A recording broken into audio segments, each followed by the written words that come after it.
The training is very light. There's very little training on DEI. If there's training, it's usually about unconscious bias, which is important, but not the whole spectrum of what people need to know. And then you're just kind of, a lot of organizations, unfortunately, are setting up these leaders for, failure because they're not appropriately prepped to be in that position, and then now managing people and making those strategic decisions. Leadership Story Talks, where we discuss the practices that engage, motivate, develop, retain, and attract people to businesses.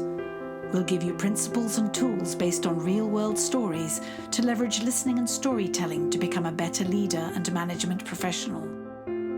Leadership Story Talks is produced by Narrative, a company that focuses on personal storytelling for business. Welcome to Leadership Story Talks. I'm Jerome DeRoy, CEO of Narrative. And I'm Julienne Ryan. It's great to be here. Yes, and before we move on to introducing our guest, I want to remind our listeners to subscribe to the podcast, leave a review, check out our YouTube channel in this episode's notes, and also go to narrative.com/podcast, where you can find all of our previous episodes. Now, on to our guest. Today, we have Miranda McKie, a visionary leader, founder, and CEO of McKie Consultants with a deep passion for data and design. Her expertise in HR and people analytics, product management, design thinking, and training enables her to help her clients achieve their strategic organizational goals. In the HR domain, she has a proven track record of utilizing data-driven techniques to identify and mitigate systemic institutional barriers that impact underrepresented groups. Miranda has received many recognitions for her contributions to these fields. She received, among others, the 2020 Catalyst Canada Emerging Leader Award and was most recently featured as one of the Silicon Review's top 50 leading companies in 2023. So Miranda, welcome to the show.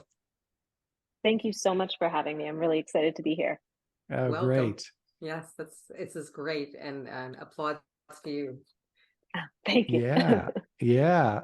So maybe just to kick us off here, could you tell us a little bit about what led you specifically to utilizing data to support underrepresented groups? And it sounds like in your entire career, that's been kind of the through line, this use of data. How did you come to that point? Yeah, for sure. It kind of started when I was in, even before I entered into management consulting, early in my career, I always felt that there was all of these amazing initiatives that were being done to, primarily when I was younger, let's just say, to really support women. But a lot of it was all based on gut feel, right? It was, we need to support maybe more women in STEM, which is science, technology, engineering, and math, which is kind of my background. And all of it was just based on like conversations with people, kind of what they're kind of seeing, but none of it was really based on data. And being a data-driven person, I thought that was crazy.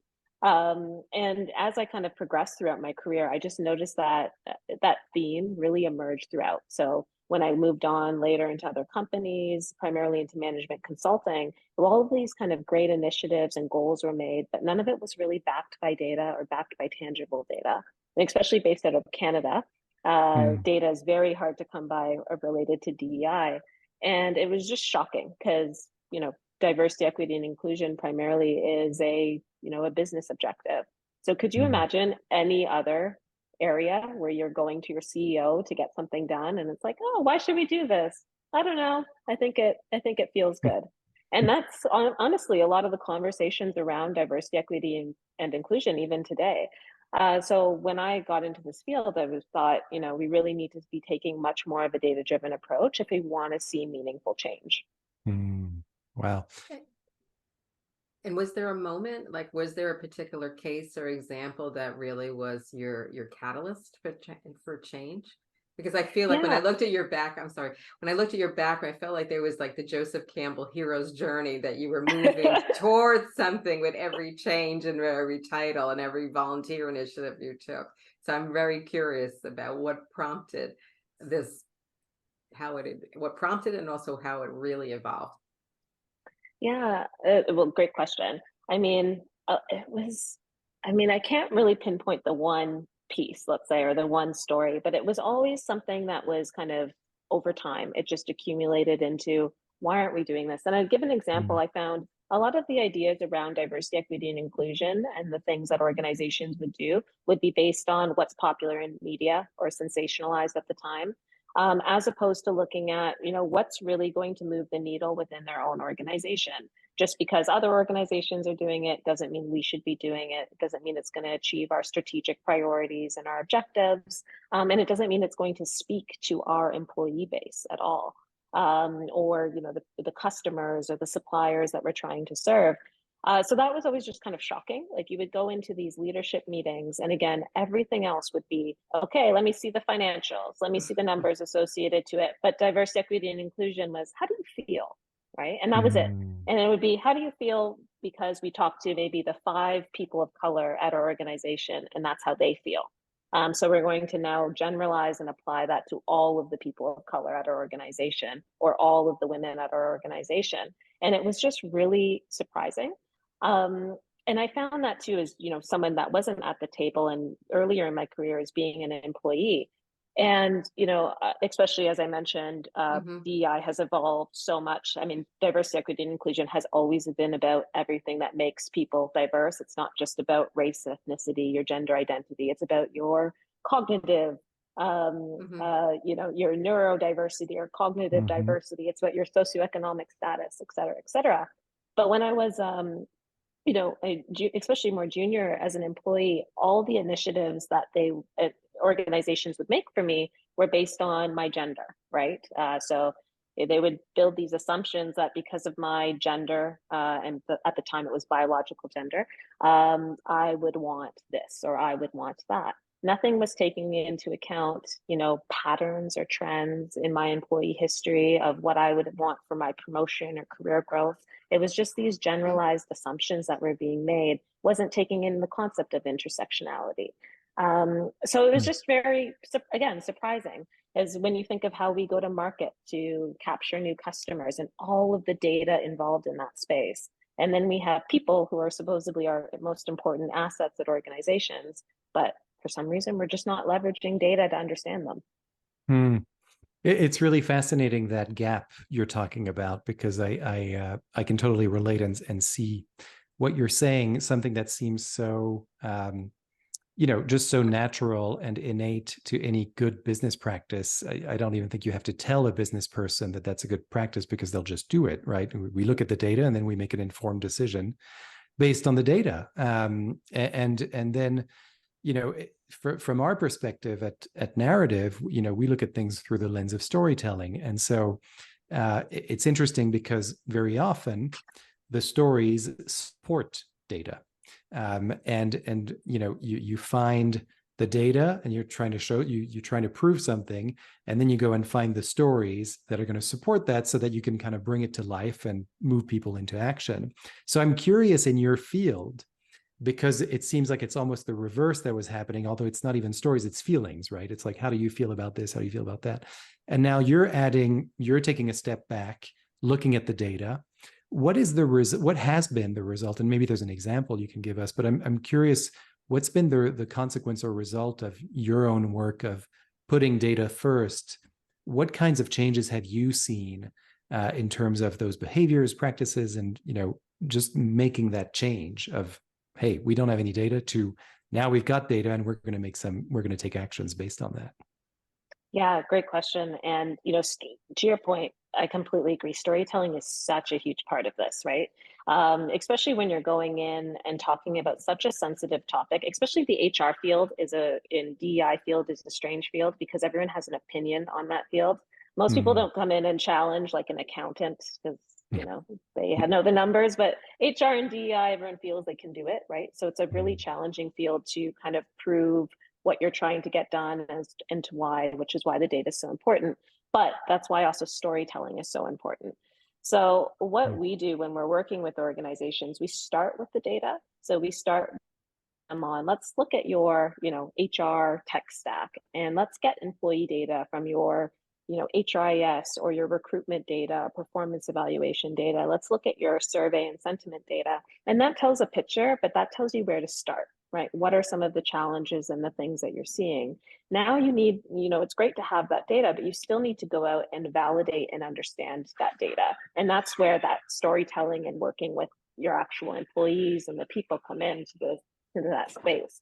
So we run focus groups, we run interviews so that we can actually pull out the stories. So if we're seeing, that let's say there's a group within an organization that has significantly lower sentiment towards professional development, or they're not leveraging professional development opportunities to the same level as other groups.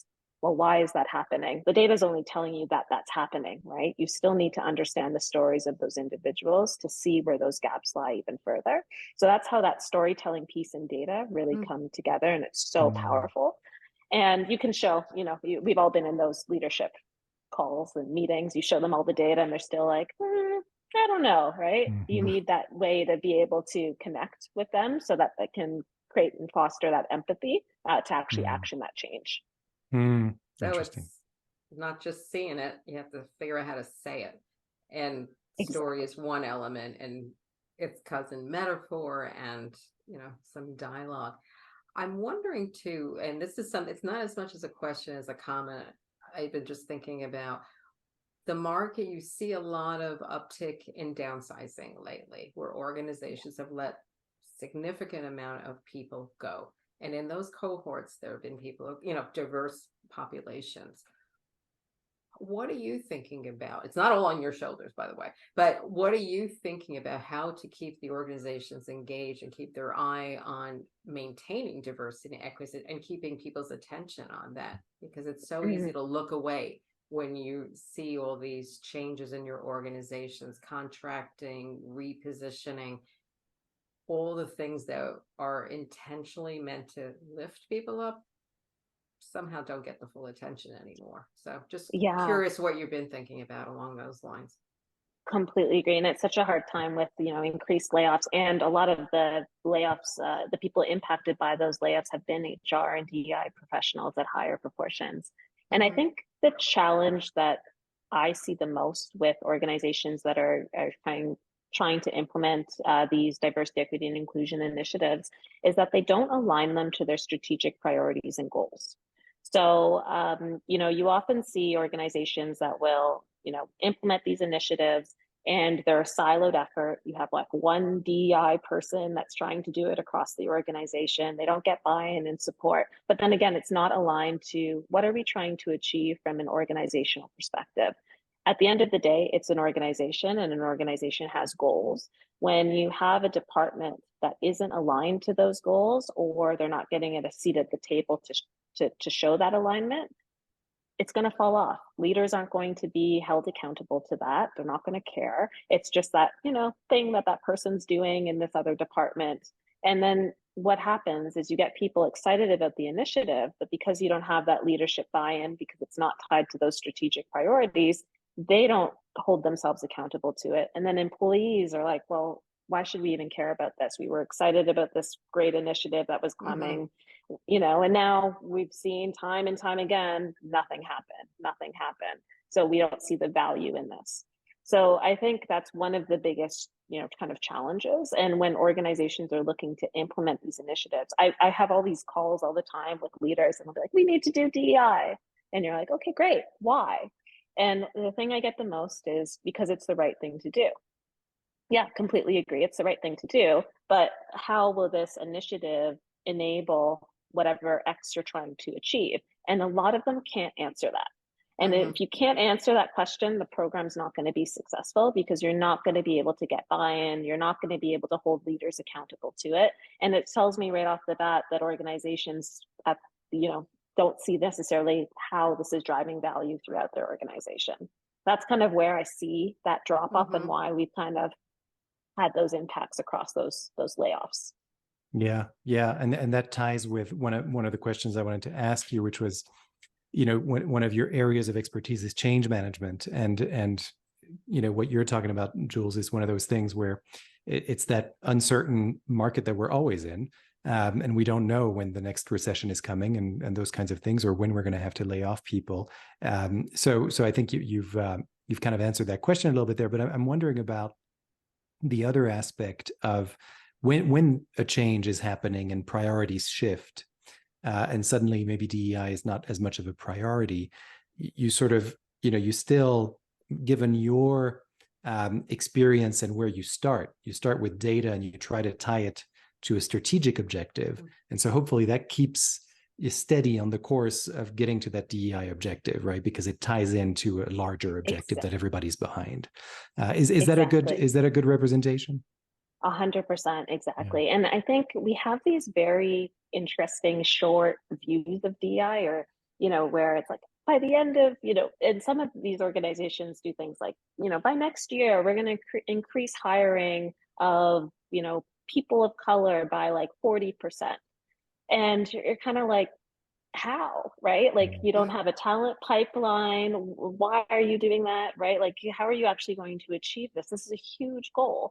And I always say, like, then on the flip side, if you think of ESG initiatives or climate change initiatives, their initiatives are very much longer and more sustainable. So it'll be like 2050, we want to reduce, our carbon emissions by X.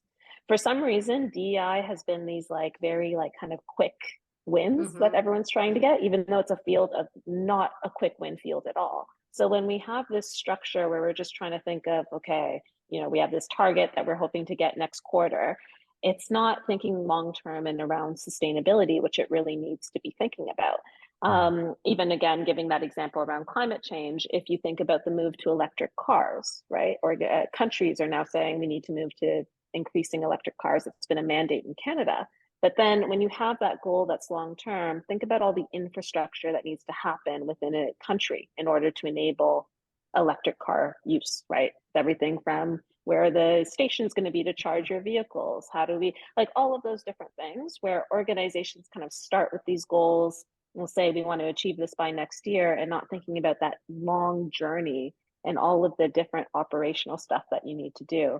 And that's why I also think within the DEI field, why you see those kind of more tick the box solutions where organizations will invest in DEI, and then, they're posting on LinkedIn about, different like Pride and Black History Month and things like that, because it's easy, right? It's easy to do that. It's much harder to change your talent pipeline and go to build partnerships to bring in diverse candidates. It's much harder to build really strong succession plans to change representation at a board level. Right, those are really, really difficult things to do. So that's kind of why I see that disconnect. Yeah, sure. no, yeah, makes sense. But I love the word. I just want to note, I'm sorry, the word sustainability. So it's not a one and done and a check mark, that it's sustainability is also being accountable and keep revisiting it and building on it too. So I think those are good call to action words for people to look at. Yeah. And I wonder, yeah, go ahead. Sorry. Oh, yeah. And I was just going to say, even on the accountability, I always give that example of, again, imagine, at an organization, most people maybe didn't go to school for finance, right? But in every domain, whether you're in operations, whether you're in customer success, whether you're in product development or tech, there's always a finance component that's you're held accountable to. Did you hit your budget? Did you hit your target? You don't have to be an expert in it, but there's accountability there. For some reason, that's how I kind of see DEI evolving into, where you have those accountability targets at those levels. You don't have to be an expert at it, but it's holding you accountable at different department heads and leads.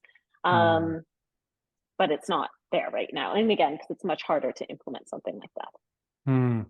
It's interesting mentioning accountability because, when in our work, we always try to identify people who are going to be accountable for, the next step. And so when we're teaching someone or a group of people how to tell stories about what they do and who they are and connecting all of that, we look at the context in which we do that. And then if it's about sales, we look at, okay, how is that impacting the performance of people? What we brought in here, there's many different factors that'll impact it, but we try to look for that. And then the accountability piece of, who's that person that's going to kind of be that spokesperson or ambassador for it. And in hearing you speak, I'm wondering about the role of training and development, because it feels to me and seems to me like DEI efforts are often, given to the people who are in charge of training and development. And I wonder, in your field, from your perspective as a consultant, who are those people that that you sort of ask to be accountable, and what's the role of training and development in that? Yeah, great question.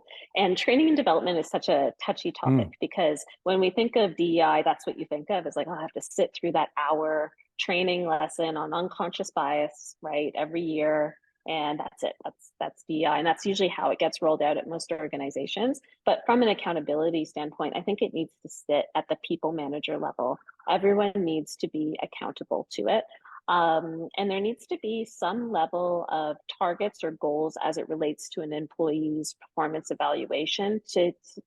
Again, at the end of the day, it's an organization. You need to hold people accountable to, are they achieving their goals? And these are the goals we have around DEI. And it doesn't have to be something as, specific of how diverse is your team, but, are employees happy? What is the general sentiment? Are you a good leader? Are there 360 reviews being done where people respect everyone within the team? What are you doing to kind of remove systemic barriers around your processes? Are those being reviewed? Are they standardized? Things like that need to be done at that people manager level. And I think what the challenge is you get people promoted to these levels because they're usually very good at their job, and then put them into this people manager position. And, the training is very light. There's very little training on DEI. If there's training, it's usually about unconscious bias, which is important, but not the whole spectrum of what people need to know. And then you're just a lot of organizations, unfortunately, are setting up these leaders for, failure because they're not appropriately prepped to be in that position, and then now managing people and making those strategic decisions. Yeah. Yeah. Do you see this gap as a leadership issue where it should be coming from the leadership? It's a decision from the leadership to say, we're going to place DEI on the same level as XYZ, and it's going to be part of our strategic objectives. Is that where you're seeing the issue? We've got to start with leadership. I think so, right? There's some really powerful grassroots initiatives that start from employees, especially when you think of like employee resource groups, and they drive a lot of meaningful change throughout the organization. But again, if they don't have that leadership buy-in and they can't hold leaders accountable, the program isn't going to be as successful as it could be. So it really does need to start with leaders being committed to it, and them also seeing the value of that program. And that's, again, kind of going back to that alignment to strategic priorities. I think we agree DEI is important, but it's primarily the organizations I work with are people that don't think it's important. So when you're talking to a CFO that doesn't think that budget should be allocated to it, how do you talk to that CFO so that they see the value in the program and they understand why it's important to invest in it? So that's really the piece. That's the harder piece than kind of convincing people that already understand, that it's important and needs to be done. Yeah. That's great. Well, I think you've given us so many, not just insights, but also, practical tips on where we can start. I really appreciate that, because I think sometimes, we see this kind of big inchoate field of DEI for many of us, and then, where can I start? Who should be accountable? So you've given some really specific, tangible things that people can act on. So I appreciate that. And I'm wondering, there's a question we ask of all of our guests, as Julienne knows, and our listeners now are used to it as well. So we're going to ask this question to you as well. And it may dovetail with some of the responses you gave us, which would be perfectly natural. But we're curious always about an experience that still shapes who you are today, whether that's your thinking or how you see the world. Could you tell us about such an experience that still shapes who you are today? Oh, that's a good question. Oh, man. I'd have to say, really, I think it was really early in my career when I first started my first job. I was coming right out of school and I was working in banking. And it was one of the most kind of shocking experiences that I had, because, everything I was taught from how I grew up was that you have to work hard, prove your worth, and you'll succeed. And I really quickly realized that was not the case. Like I realized, being a young woman in a predominantly male dominated field, which was tech and banking at the same time, was, I think I was the only woman in that like 50-person or 100-person team. Sounds I right. remember, yeah, I remember they sent me to a conference on data governance, really fun stuff. And I was the only woman at this conference. And then someone asked me, I thought I was a waiter there, just like things like that. And that was like really early on in my career. And I was like, this isn't what I thought the like work would be, and that job would be. And I think that really shaped me into this space. And then as I moved up, I just kind of started seeing still those types of things in different avenues and ways. And that's really what inspired me. It was just kind of these personal experiences that kind of shaped them. And then you talk to women and you talk to other people that have had similar experiences, and you're like, oh, I'm not the only one. So there's comfort in that, but also sadness in that, Mhm. that's the case, right? Mm. Yeah, and it would just kind of became this, a little bit of passion that fired for me of something that I wanted to work in and really kind of drive some of that change and difference. Mm. Thank Wow. you. One of the things that struck me when I was learning about you through the power of listening to your prior podcasts and everything, it was really wonderful to see the language you're using, because there's the practical solutions and then there's the language to create a space or teach people how to create a space for their own listening. And it really resonated given the work that Jerome and I do about, you use the word active awareness. And then you talked a lot about assumptions, and then differentiating with empathy and sympathizing. They are like how to differentiate and where they sometimes, one word is more useful than the other. So I'd love to hear a little bit about that, because that's very thoughtful about how you're doing, because I think that's the bridge. People see, but how do they say something Mm-hmm. that they're aware of in the organization? And I think you're giving some language to them, or simple techniques, not techniques, I hate that, it sounds so modulated, but a way in, let's say. Yeah, for sure. And I think, I mean, that's a great point. And I think that's also why I was so passionate about data, because in my view, data is power. It's really hard to argue with someone when you show them the facts and like, well, okay, we all thought this was happening, but let me prove to you that this is happening. Especially when, it's happening across an organization and you feel like you have no power. Showing those metrics really can help to start a conversation and get leadership involved to start that conversation. But then on the flip side, it's also about supporting the empathy piece, which I think is really important. One thing that we do when we still do training, despite my views on training, but when we do training, we only do empathy-based training, where when we work with our clients, everything is based off of very much interaction.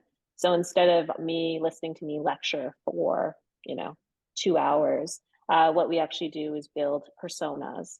We use like videos and stories so people can actually empathize and understand what it was like for that, newcomer that, moved to Canada and had their first day at this organization. And then we work with them to actually solution for how they can create a more inclusive and supportive environment for that individual. So it kind of flips it on the side, as opposed to here's some of this like, intense DEI academic terminology and things like that. But you're starting to create that culture more of empathy and understanding, but then also tying in, of course, that data piece to almost avoid those naysayers that are like, oh, it's not true, you're just complaining. And it's like, no, we actually have proof that this is something that's happening. Mm-hmm. Mm-hmm. It's great. I mean, I feel like we could probably go on for a while on this topic, because it just keeps, there are so many layers, right? But I just feel like this whole idea of, starting with data, using data to prove a feeling, a sentiment. I'm even thinking of, employee engagement surveys and those kinds of things, when they come back, and sort of using that data. What are the kinds of questions you're asking as well? And this is more a question for our listeners really to think about. But I feel like there's so many different things that that were given today. There's a lot to act on. So thank you so much. We're almost at time here, and I'd like to. I know, I can't believe it. It really flew.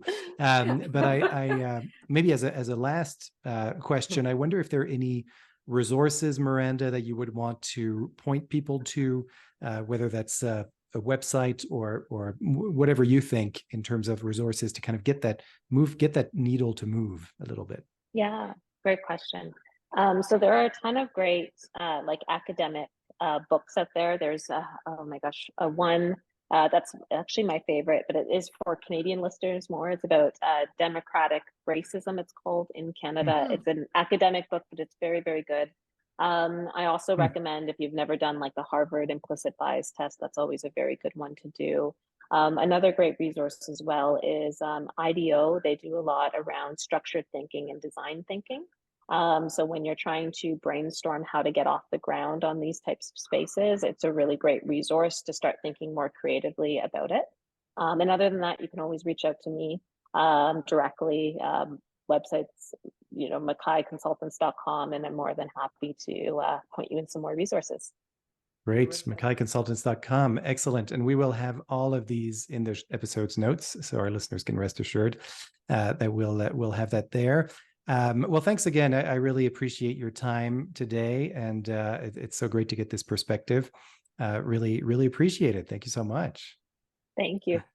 And I want to remind our listeners, and thank our listeners, first of all, thank you for listening. And that if you've been inspired by this session, you can consider enrolling your own team in our training programs around storytelling to support sales, leadership development, and team building. You can go to our website, narrative.com, for more information on that.